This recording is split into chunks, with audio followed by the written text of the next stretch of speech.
Hello, my name is Siena Vilches, and today I am going to present my Venezuela's. Hello, my name is Siena Vilches, and today I'm going to present my advocacy webpage about understanding Venezuela's oil problem, how a broken oil industry shaped an entire generation. Before starting, I would like to give a brief context of why I chose this topic. First of all, I think it's the most obvious, of course. I'm Venezuelan, and specifically this topic affected directly my family, besides, of course, my country. Also, it is considered a historic event in the world because it is one of the most largest and fastest economic collapses ever seen in a country with such huge natural resources. For decades, Venezuela was one of the top oil producing nations and held the largest proven oil reserves on the planet.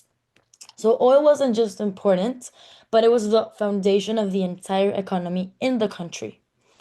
When a country with so much oil and global influence suddenly sees its production fall by more than 70 or 80%, the entire world, of course, pays attention. The collapse is historic because it set a record for peacetime economic contraction. Venezuela's GDP fell by over 75%, which is the deepest economic collapse outside of a war zone in modern history. It caused one of the largest migration crises in the world. It disrupted global oil markets with a lot more other things. Basically, I believe the website is really simple. It is minimalistic. The colors seem very professional, and the information in general is really easy to read.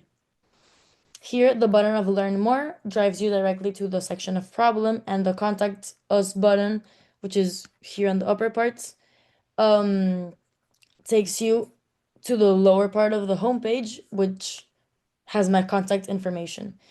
Then we have the community voices, which are real people that gave me their opinion or their comments on the website and on their perspective of Venezuela.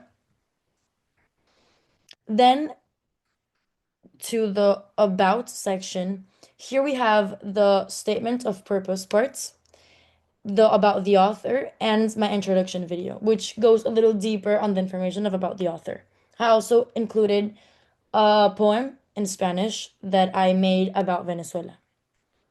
The about the author part is where I basically introduced myself. I'm Siena. I was born in Venezuela, in Maracaibo, and raised in Panama. I explain my background, the values I grew up with, and why Venezuela's crisis matters personally to me. I highlight how the oil collapse really involves my family's history and a lot of other things you get to understand when you read. Then the statement of purpose explains why I created the webpage. I talk about how Venezuela's crisis caused by corruption and the collapse of the oil industry forced many families, including mine, to leave. Young Venezuelans grew up only seeing the consequences, not the country that our parents describe. So even though many have lost hope, I want to remind people, especially the youth, that our voices still matter. I believe it's really inspiring. Then the section of the problem includes the identifying the problem parts, the section. Here I try to explain it really simple with a very, yeah, a simple language for the youth population to really understand. It explains the root cause of Venezuela's crisis.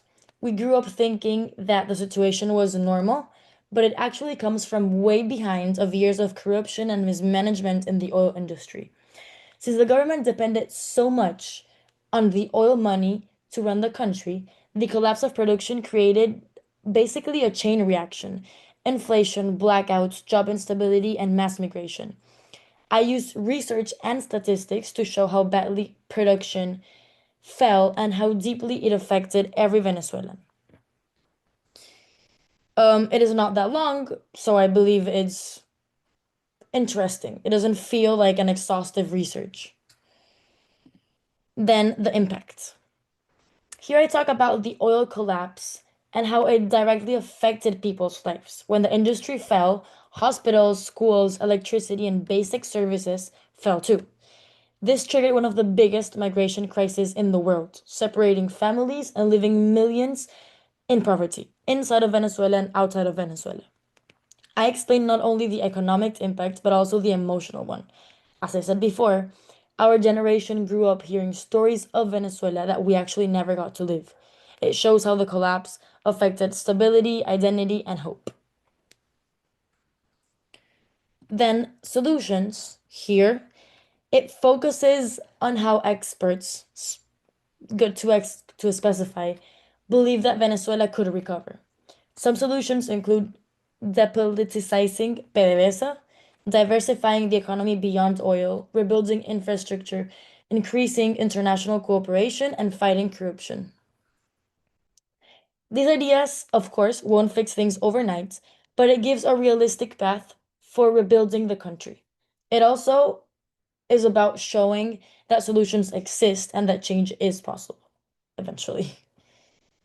Then we have the advocacy section, where I explain why young Venezuelans specifically play a key role in the future. Advocacy means using our voice to demand transparency, better opportunities, modern energy solutions. Let's go down. Um, and to support the most affected communities. I also list here some simple ways that young people can get involved, like sharing accurate information, joining youth groups, talking about these issues, and helping community projects. The goal is to inspire and take action specified for the youth people. Then, right here, we have the section of extra information. This extra information was what I personally thought that made the best for me to understand the origins of the crisis and every part of it. Um, you basically click in here, and the link takes you directly to the article. Um, I believe that these three are the most easy to read and the more appealing or interesting. The last one right here is the one that includes more statistics. Then for the last part, you can also grab from here, of course, websites, since I used these ones to make up the website. But this one is the in general the works cited section. I hope that whoever reads the webpage can really understand and feel something about it. Maybe I would like to leave whoever the reader is, some intention of continue researching. Thanks for your attention, and